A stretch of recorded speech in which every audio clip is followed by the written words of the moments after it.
In today's video, I'm going to teach you how to add custom HTML in Systeme.io. We'll be working inside the funnel page editor, and the goal is to place a raw HTML block on your page so you can paste in your own custom code. This is useful if you want to embed a widget, add a custom section, or insert code that isn't available through the default page elements. First, head over to your Systeme.io dashboard. Once you're there, look for the Sites section in the main navigation and click into it.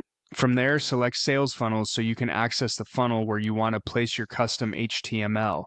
Now open the funnel you want to work on. Inside that funnel, choose the specific page you want to edit. In this example, we're using the opt-in page, but the process is the same for any funnel step that supports editing. After selecting the page, click Edit Page to open the Visual Page Builder. Once the editor loads, go to the Elements panel. This is where all of the available content blocks and page components are stored. You'll need to scroll through the list until you find the raw HTML element. When you see it, drag and drop it onto the canvas wherever you want the custom code to appear on the page. After placing it, click directly on the raw HTML element you just added. This will bring up its settings. Then click Edit Code. A code window will open, usually in a darker theme, and this is where you'll paste your custom HTML. Before pasting anything, remove any placeholder text that may already be in the code box. Then paste your custom HTML code into that editor.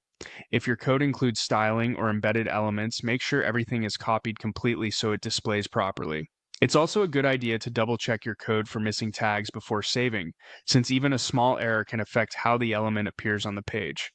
Once your code is in place, click Save. That confirms the HTML inside the element and applies it to the page block, and that's it. You've successfully added custom HTML to your Systeme.io page. If the design doesn't look quite right at first, try adjusting the placement of the raw HTML element on the canvas, or preview the page to see how it renders in context. With that done, your custom code is now part of your funnel page and ready to use.